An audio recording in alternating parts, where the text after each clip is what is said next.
Сәлем достар, бір нәрседен жүрексініп, сескенгенде, шошынғанда пайда болатын сезімді қорқыныш деп атаймыз. Жалпы бұл сезім аман қалып, тіршілікті жалғастыру үшін қажет. Біздің санамыз қауіпті осы үрейдің бірінші сигналдарын анық сезеді. Алайда қорқыныш тек өмірге қауіпті жағдайларда емес, солай адам баласының қабылдау жүйесіне таңсық көріністерінен де туындауы мүмкін.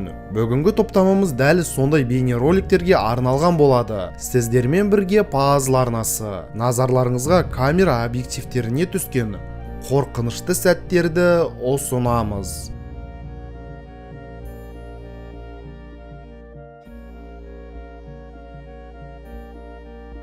Келесі осындай форматта шығатын видеода мен ең қорқынышты пікірді видеода оқитын боламын. Сондықтан сіздермен болған ең үрейлі әрі тылсым оқиғаларды пікір алаңға жаза отырыңыздар. Жануарлар жындар мен о дүниемен шекаралас заттарды сезеді деген сөз қаншалықты шындыққа жанасады деп ойлайсыздар?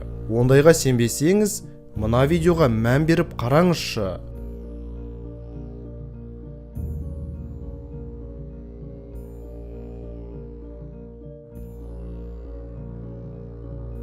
Бұл бейнеде қоршаудың артында малдардың тыныштығын бұзған белгісі жаратылысты байқасақ болады. Малдардың үрейленгені соншалық, олар қоршауды сындырып қаша жөнелді. Ал тура сол сәтте олардың артында жүрген кішкентай бір жаратылысты байқай аламыз. Ферманың басшысы бұл жерге адам кіру мүмкін емес деп айтуда. Себебі ол бір болсын бейнебақылау камерасына түсіп қалатын еді. Және әлгі белгісіз біреу адам болатын болса, оның шыққаны 100% көрінетін еді. Ал бұл жаратылыс жай малдардың арасында жүріп, аяқ астынан жоқ болып кетті.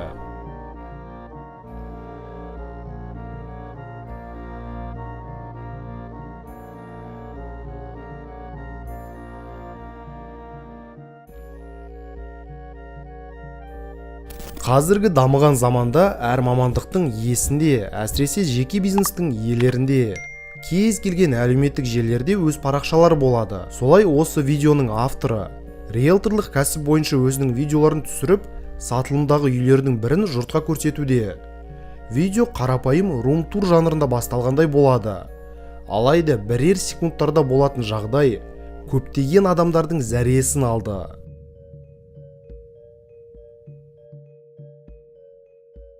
Ас бөлмесінде автор байқаусыздан тылсым нәрсеге тап болды, бірақ өзі оны түсірім барысында байқамады. Байқасаңыз, орындықтардың артынан кішкентай бала тәрізді бір нәрсе жүгіріп өтті. Қалай пайда болды? Солай жоқ болған силуэт көпшілікті шошытты. Қараңызшы, не бұл? Автордың айтуы бойынша, ол үйде өзі жалғыз ғана болды. Үйде 100% ешкім болмаған. Бұл жай жарық пен көлеңкеден пайда болған иллюзия ма? Әлде елес пе?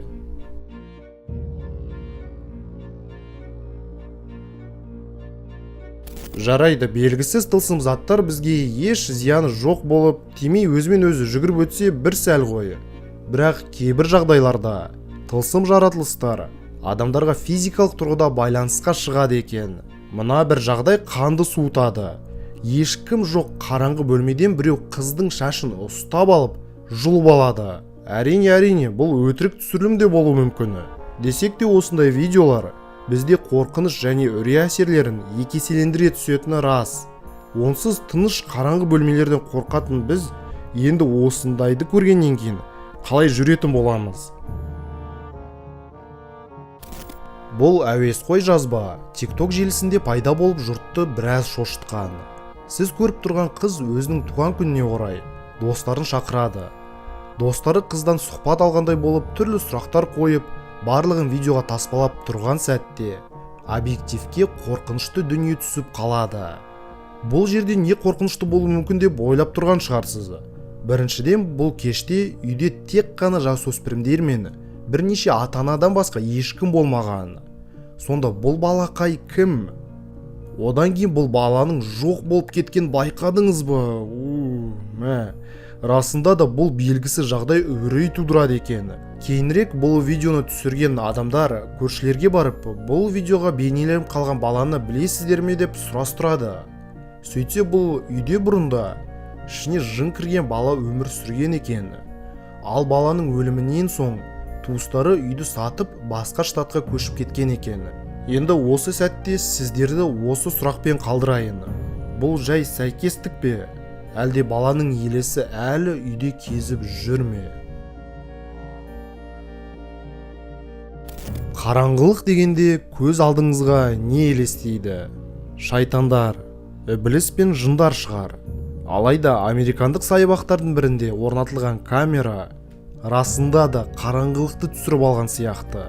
Осы жылдың наурыз айында таңға жақын кезеңде белгісіз ірі қара көлеңке тәрізді зат біраз бір орында тұрғандай болып, сол күйі ауада жоқ болып кетеді. Скептикалық көзқараспен қарайтын болсақ, бұл жай ғана камераның ақауы болуы мүмкін.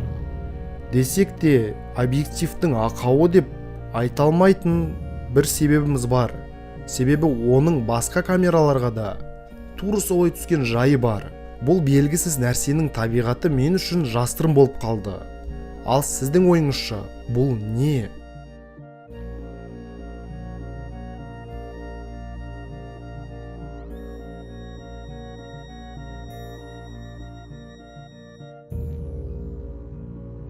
Ал достар, бүгінгі видеомыз 5000 лайк жинайтын болса, онда ертең тура осы сәтте мен осы қорқынышты видео форматында тағы бір видео шығаратын боламын.